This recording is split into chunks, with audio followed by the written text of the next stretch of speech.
Assalamualaikum dan welcome back to Noro TV. Jujutsu Kaisen 194 manga chapter review, chapter yang bertajuk Sakurajima Koloni bahagian 4. Alright, tanpa membuang masa, my best friendo, my brother Todo Boogie Woogie, let's get it.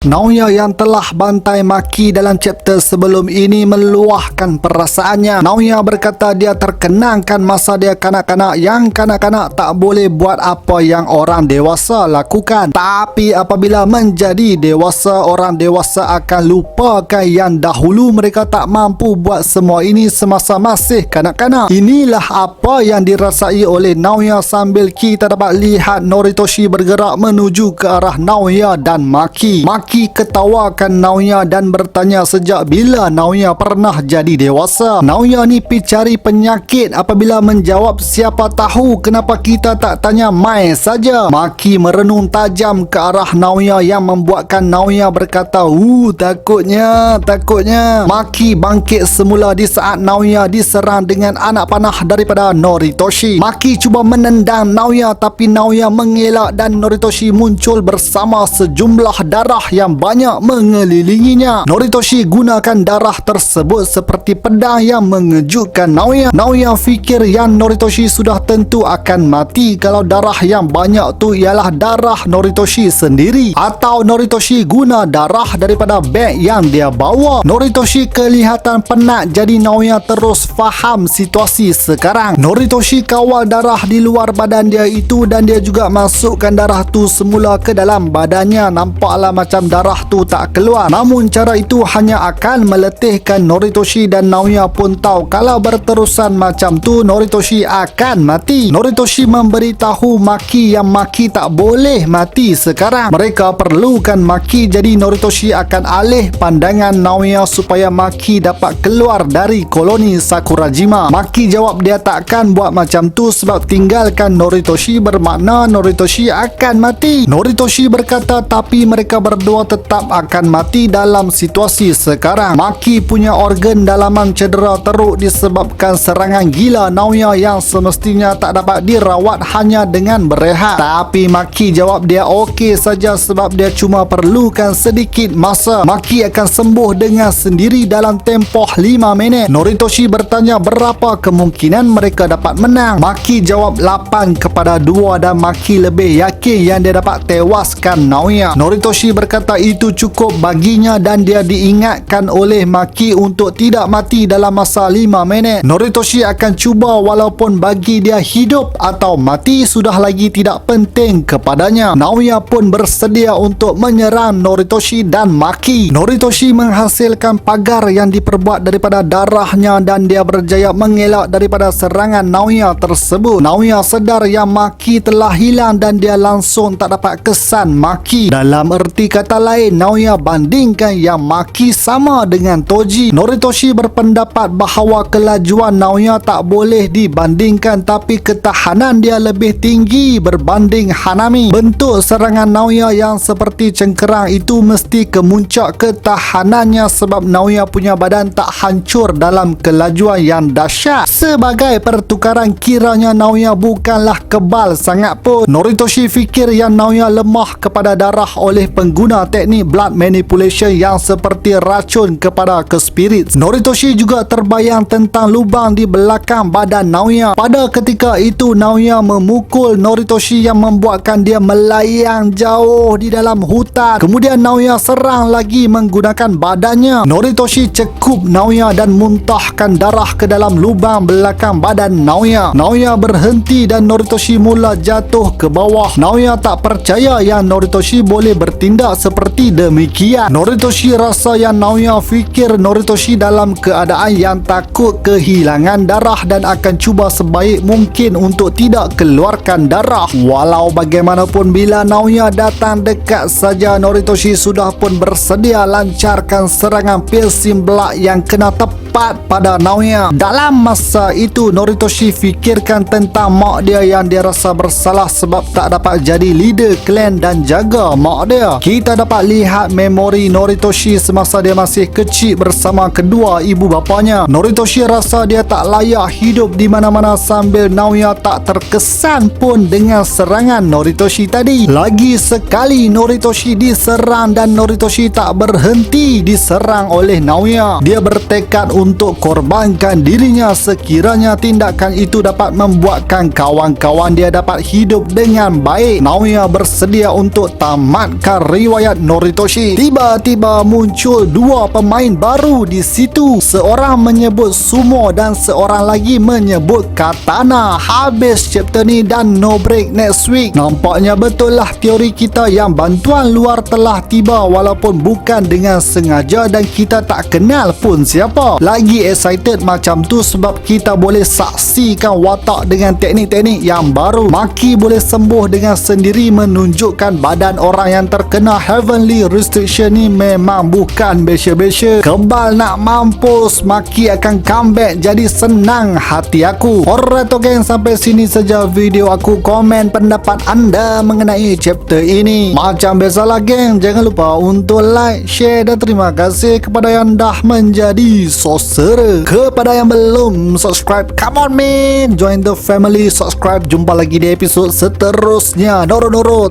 Dadah.